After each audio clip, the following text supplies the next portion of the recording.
We have an 11 o'clock session that I've been excited about, led and moderated by Barbara Gephardt, who's Assistant Director of Public Policy at 0 to 3. And I was reading about her organization because I'd never been familiar with it, and they have the greatest mission, simple but ever so important, to ensure that all babies and toddlers have a strong start to life. And that is so crucial in West Virginia. Barbara supports states in the development of policies to meet the needs of infants, toddlers, and their families. And she also has on-the-ground experience with technical assistance for states. And she's going to lead a very important panel at this time. Thank you, Barbara. Technology here. So we're going to make a big transition from hearing about teacher preparation at the higher education level to the other end of the continuum with early childhood education. And thank you, Donna, for that introduction. Just sharing a little bit about a couple of trends since the early 2000s that we have seen in early childhood. Are one, states really developing an early childhood system, so trying to look across programs to develop more of a system, and also states establishing universal pre-K programs. So some states have taken the route of really focusing on trying to build generally improvements for young children and their families. Other states have taken the route more of developing universal pre-K for 4-year-olds. West Virginia has done a little bit of both, which you'll hear about from our presenters, but it's really focused efforts on the universal pre-K for 4-year-olds. And I think we're at a point now where that program is well established. It's well known nationally, not only for the percentage of children that we're serving in pre-K, but also for the funding source of using the school funding formula to fund those programs, which is not happening in that many states. But I think at this point there's really increasing recognition of the need for us to broaden to really looking comprehensively at a birth to 5 or birth to 8 system. There are several reasons behind this. One is that we really need to transition smoothly into those elementary grades, so getting that upper age transition, but also recognizing that kids don't start learning when they're 4 years old. And so we really need to be thinking about what are the needs of those infants and toddlers and how can we make sure that they're ready for school when they come. Another reason for thinking about the system more broadly is that we've done a good job at getting the universal pre-K program off the ground, but we need to be able to ensure that there's the same level of high quality in all settings where young children and their families are, whether it's Head Start, child care centers, family child care, even in their homes. They need to be having those quality early learning experiences. So I wanted to mention just a few of the many strategies that states have used. As part of my job, I work with a number of states on developing their early childhood systems. And I could go on for a long time, but I won't, about the strategies that they've used. But I think this is a good way for you to listen to our 2 resource experts who are going to be sharing a little bit about what's been happening in West Virginia and think about where these strategies have been implemented or where we may still need to go. So the first one I'll mention is developing collaborative governing and coordinating structures to look across all programs. So somewhat different from older children, younger children are in many different settings, and trying to coordinate and make sure that we're not only working together across these settings, but increasing the quality of care that children are offered. Another strategy is really looking at the workforce, and you were talking about that in the last session. There are some particular needs of the workforce working with young children and their families. So looking across the sectors, whether those are teachers or in some cases social workers, nurses, lots of different professions that are involved in the workforce serving these children who are under school age. Some states have developed quality rating and improvement systems. These started in child care, and they're a way to measure the quality of programs and also improve those programs. And it's expanded in many states to cross various types of programs. And of course, we always have to talk about funding. So not only maximizing existing funding, but looking at possible new financing mechanisms that will sustain and expand the services that are available for young children in the state.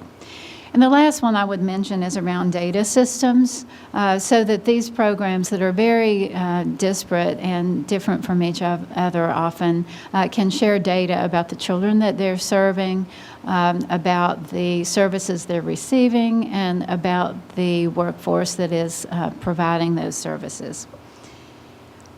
And I'll just share a few recommendations as we go into our time with the resource experts, that just from my years of experience and working with a number of different states that I would suggest we look at as we really try to strengthen the early care and education system. The first is to take stock of your state's context and what that might mean for how you proceed. Both looking at the demographics of young children in this state, how many children are in a birth cohort, how many of those children are in poverty or low income or have other risk factors that need to be considered.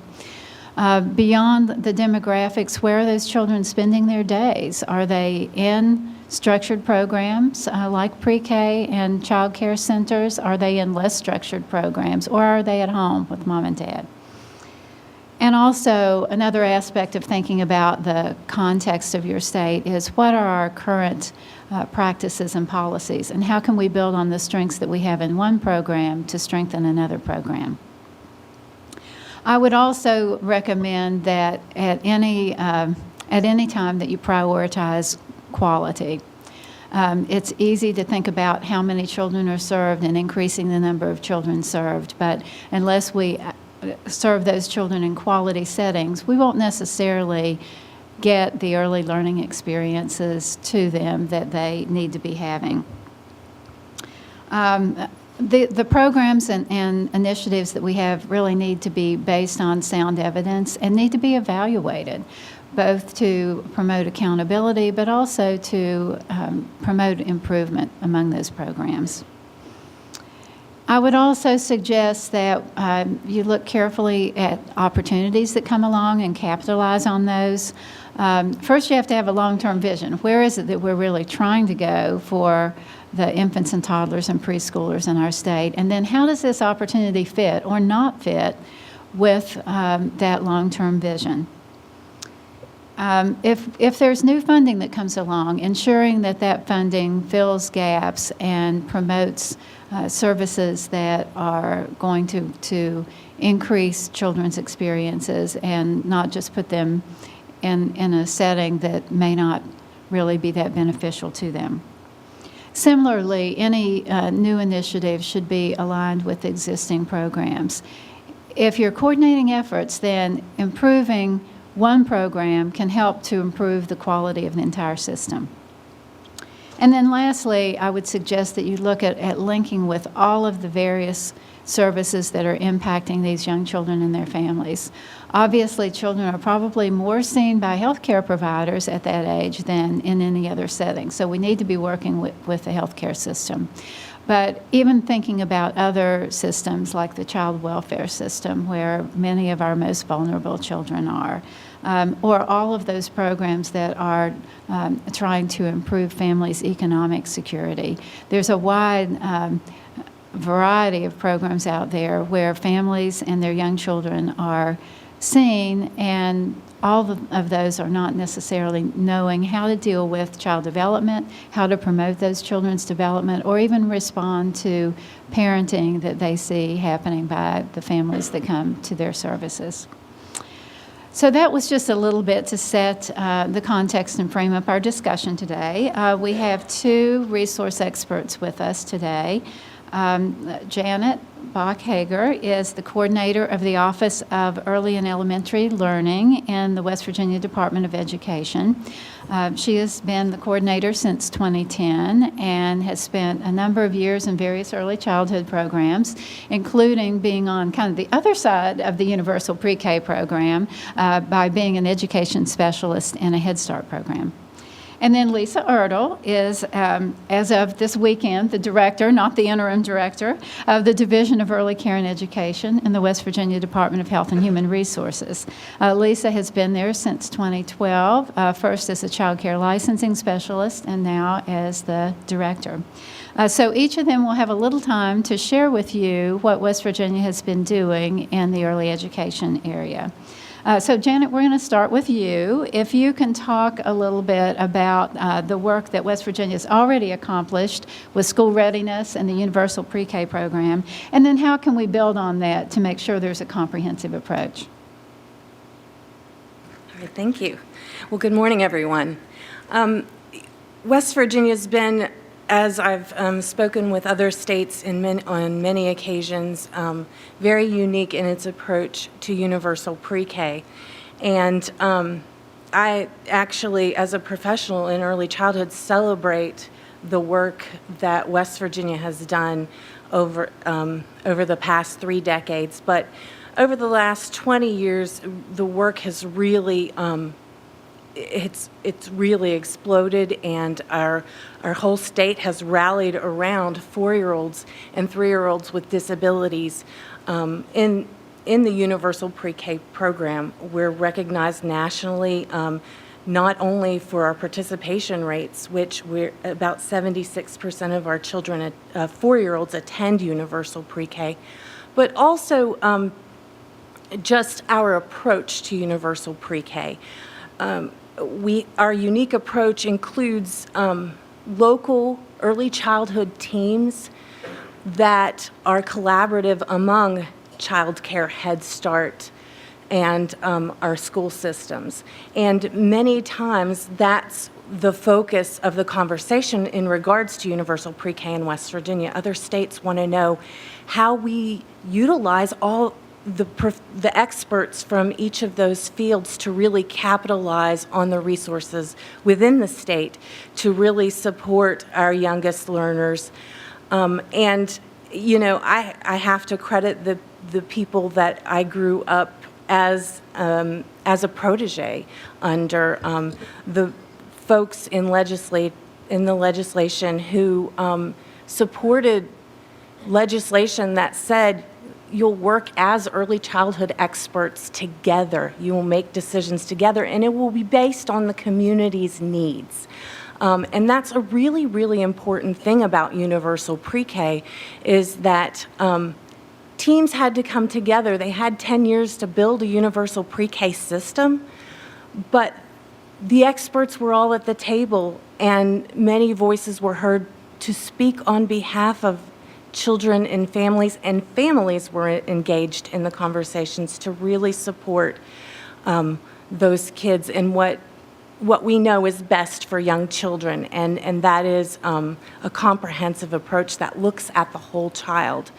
And so when you look at it in terms of school readiness, from the Department of Education and DHHR's perspective, because we are duly governed even at the state level, we look at the whole child, and school readiness has to be clearly defined. And what does that really mean? And school readiness is it's not about kids knowing ABCs and 1, 2, 3s, but are they coming to school healthy? Are we providing supports for families on what it means to speak to your child, read to your child, and really support developmentally appropriate practices for young children and partnerships with families and among those partners?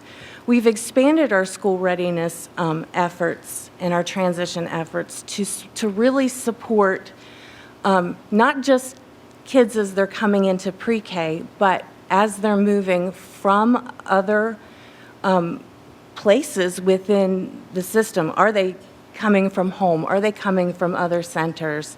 Were they engaged in birth to 3? What services did they have before they come to us?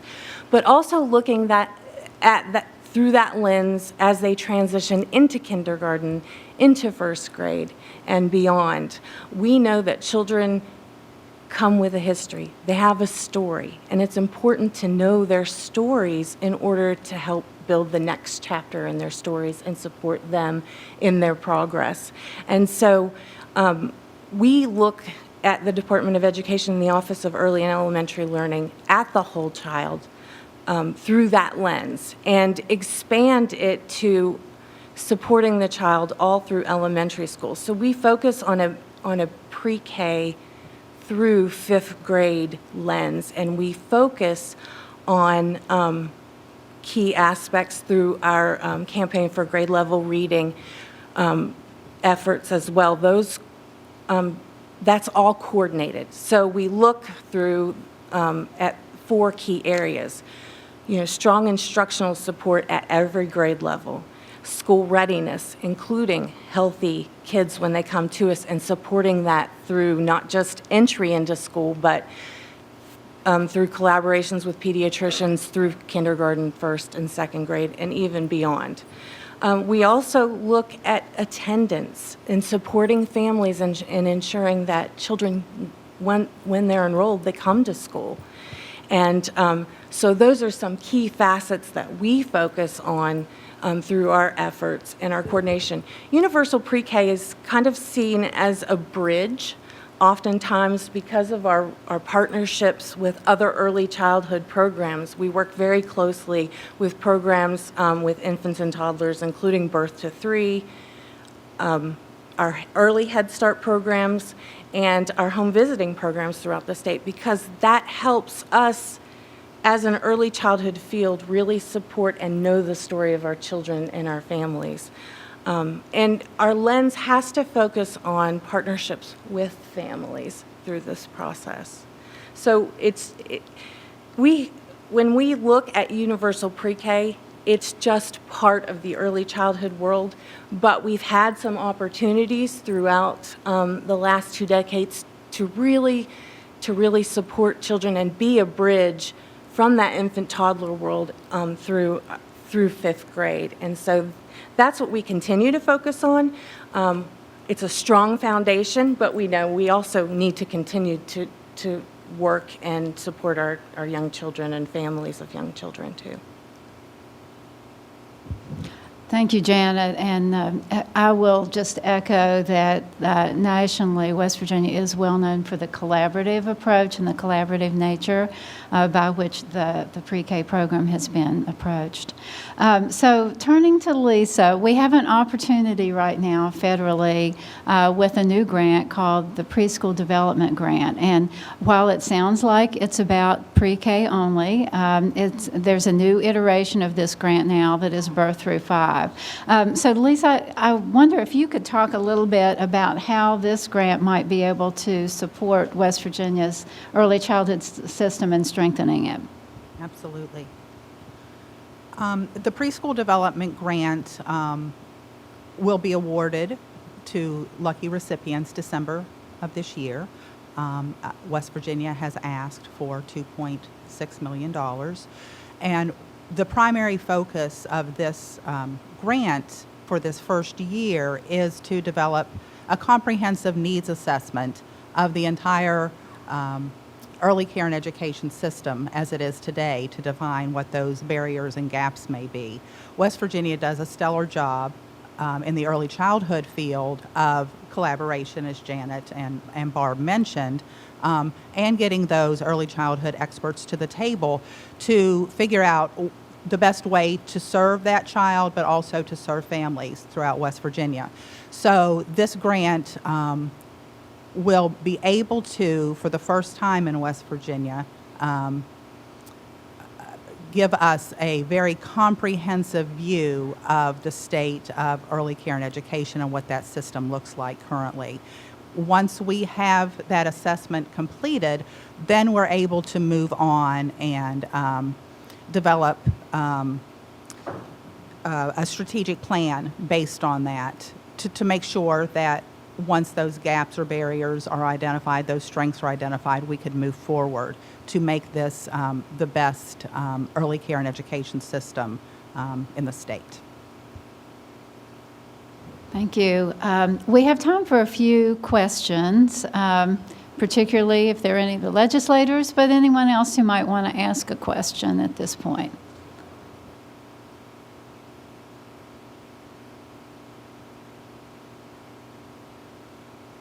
Well, if you all are going to be quiet, I'm going to ask a question or so myself.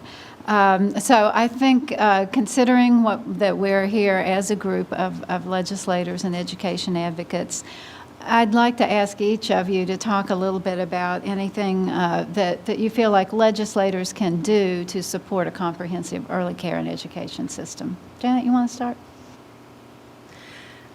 Well, as I think about, what is it that we really do need, and one thing that we grapple with as a field is really consistency among, and consistency for parents to know what's happening in their communities as far as early childhood programs go. Sometimes it's very difficult to find available services in your local communities, or sometimes they don't exist. We have districts that don't have any child care centers.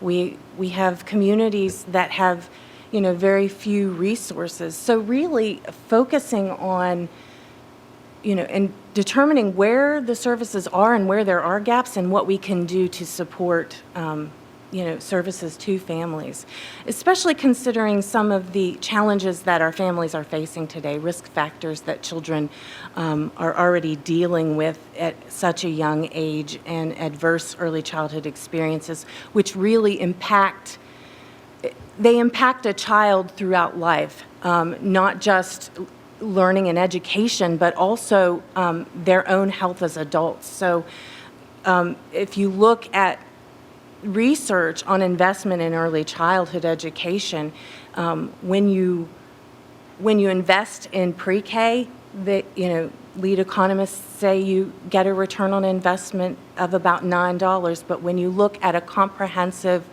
early childhood program from birth on, the investment jumps up to $13 return on investment for every dollar you spend in early childhood.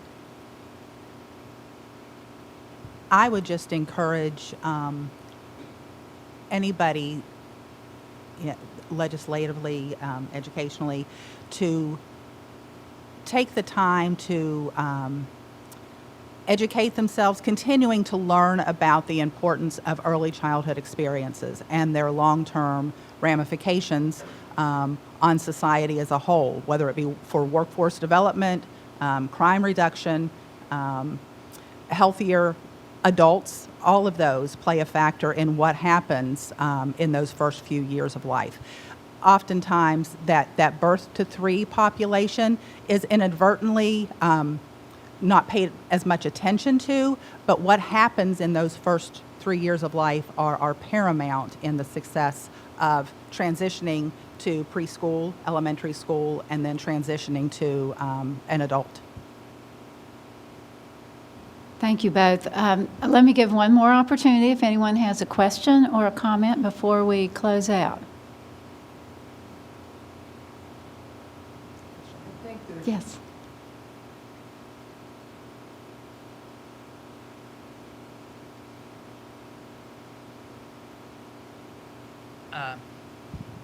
Is there a gap between 4 and 5? I can honestly say that I think the gap is more 3 to 4 than 4 to 5. Yeah. So, a lot of a few programs serve 3-year-olds. A few programs serve 3-year-olds under specific criteria. And then there are some 3-year-olds who, unless you can private pay, and in some areas you don't even have that option, in those cases there are gaps for opportunities for 3-year-olds. But for instance, the universal pre-K system serves 3-year-olds with an IEP or who have disabilities. Head Start serves 3-year-olds once they've served all their 4-year-olds and they meet income criteria. So, and then there are some instances where there's absolutely nothing available in pockets of our state. I do appreciate that question, and I think it's a one that West Virginia, as well as other states, have to grapple with. Are we going to take the benefits of the universal pre-K program and start to move them down to those 3-year-olds? Or are we going to work on making sure that the other settings that children are in are as strong and offering those quality early learning experiences? I think it's a question that needs to be grappled with. Well, I think we're about out of time, so I hope this has given you, in our short time together, a little food for thought about how we might strengthen early care and education further in West Virginia. And please join me in thanking our resource experts today.